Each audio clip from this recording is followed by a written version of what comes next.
waxtaan pour que ñooñee mën a bokk ci élection donc ñu ràññee ku mel ni Alioune Tine mu nekk koo xamante ne dañ ko jàppee sax ku doon défendre Ousmane Sonko ci jamono yooyu noonu tey ñoom ñu nekk au pouvoir day naqaree dégg wala mu jafe dégg ñu ne ku mel ni Alioune Tine amul possibilité mën a di giseek ñoom nam ko bëggee di waxtaan. xam nga ba ma défendre Karim lu Karim def dafa yónnee délégation bu rëy sama kër. indi ay avocat ñoom ñëpp ñu ñëw seet si ma waxtaan ak ñoom. bi ma défendre kii di tamit Khalifa Sall Khalifa yónnee na ma avocat am ñëw moom ci boppam. c'est sûr. voilà léegi nag bon ñii dañuy ñëw rek ñëw am nguur gi c'est différent que ñii amuñu woon nguur gi kii ñu ngi ci nguur gi ñu ngi nekk di liggéey seen liggéey xëy na ñu taaxirlu peut-être que bu fekkee ne dem nañ ba nga xam ni am nañu féex xëy na dinañ ne Alioune day xam nga moom Sonko ci boppam ne na ñun bi ñu sonnee day Alioune lañ gisoon. ak Seydi Gassama ak xanaa bu jotee rek dana yomb. da nga wax ci benn période lu yàggul dara nga ne li ngay gis on a l'impression qu'un état pastéfien mooy installé wu. ça c'est la vérité. waaw fan nga wékk loolu bi nga koy wax. en réalité l'appareil d'état aujourd'hui appareil d'état kan moo ko amee. le Pastef.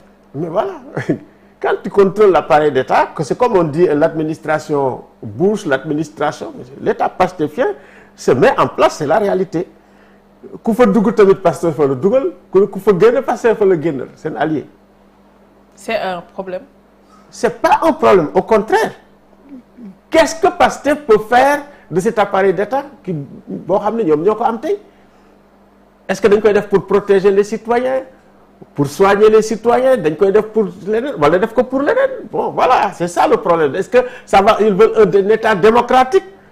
mais bon am na lu ñu génne jubal jubbanti ça fait partie peut-être des objectifs de l'État pastéfien mais en réalité quand on a dit l'État pastéfien les gens se sont mis sur les trucs sans comprendre sans comprendre nga doon waxee parce que ñenn reproche lañ ko déggee sans comprendre teel na pour Alioune Tine muy critiquer un État pastéfien se met en place petit à petit ko kenn mënu ko dindi et c'est la réalité d'ailleurs am na exemple bu simple bu may wax rek mooy déclaration de politique générale.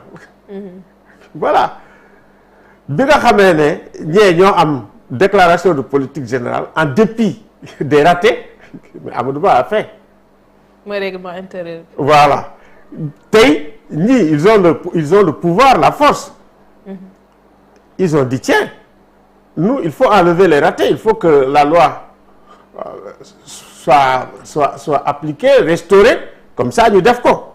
ça veut dire que par rapport tu as deux attitudes différentes par rapport à un même problème selon que on est au pouvoir ou dans l'opposition.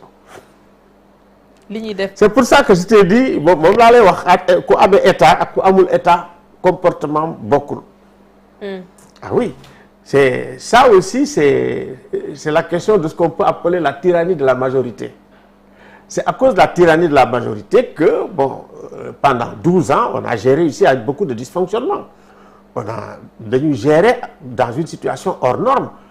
lu neex Macky rek da ko daan def ba mu ëpp lu ko neex. kooku moom mooy hyper présidentialisme bi nga xam ne am nañ ko c'est très clair. léegi amatuñ hyper présidentialisme. du ñu am. non kay. Diomaye c'est pas un hyper président tout le monde le constate mais Sonko c'est un hyper premier ministre.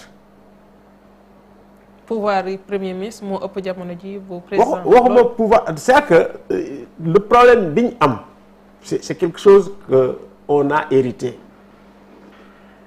c'est une espèce de démocratie tronquée.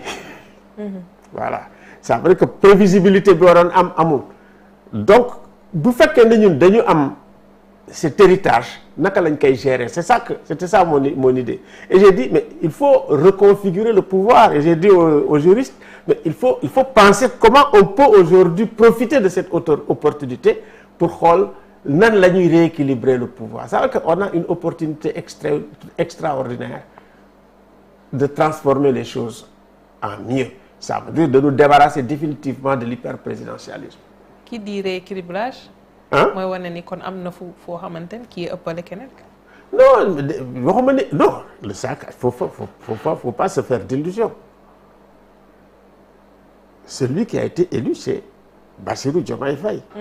C'est le chef suprême des armées. Il faut pas se faire d'illusions. Ça aussi comment il s'appelle Sonko xam na ko wax na ko Grand Théâtre te am na lu mu wax mooy le bouclier extraordinaire. D'ailleurs Bassirou est dans une situation de confort extraordinaire.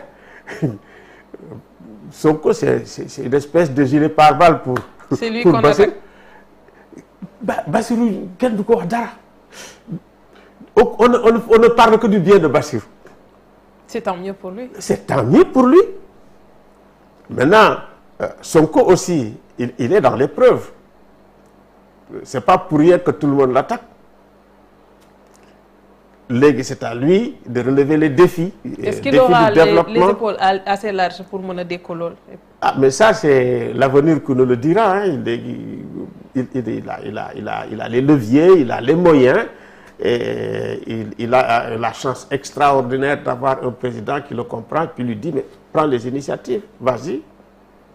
Déclaration de politique générale.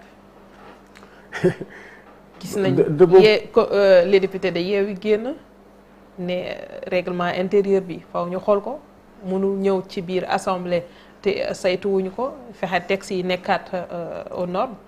Ñu gis itam ku mel ni Guy Marius Sagna bind ko bataaxal di ko ne bul ñëw moom tey mu tontu ne may na leen fii ak le 15 juillet bu assemblée bi defarul texte yi mu yemb ngir mu mën faa ñëw moom dana toog ci penc bi woo ay boroomi xam-xam ak askan bi jàkkaarloog ñoom pour def sa déclaration de politique générale.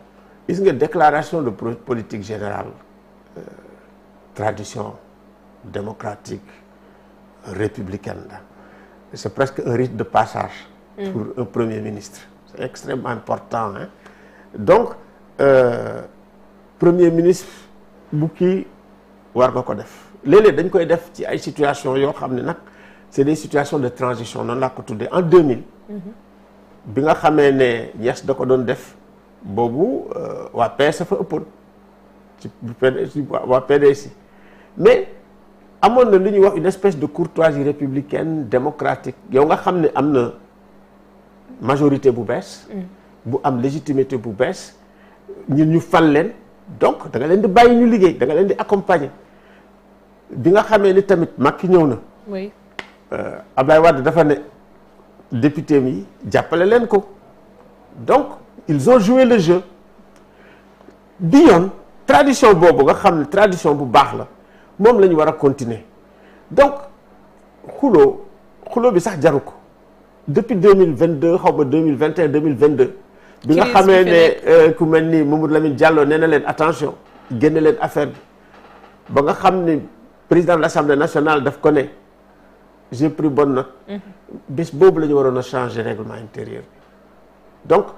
majorité bee nga xam ni changé wuñ ko ba léegi dëgg-dëgg problème bi ci député yi la député yi tey li nga xam ne moom la leen Doudou Wade wax loolu rek nañ ko def nañ changer affaire bi rapidement bien que comme nu mu tuddati constitution bi wax na ko Assemblée nationale comme ñoom ñooy voter loi yi ñoom ñoo war a jëkk di respecter loi yi ñoom ñoo war a jëkk nekk en conformité avec la loi léegi bu ñu ko defee dëgg-dëgg soo ko ne leen man pare na ñu def ko coow bañ a jib ay motion de censure bañ cee am parce que motion de censure bu amee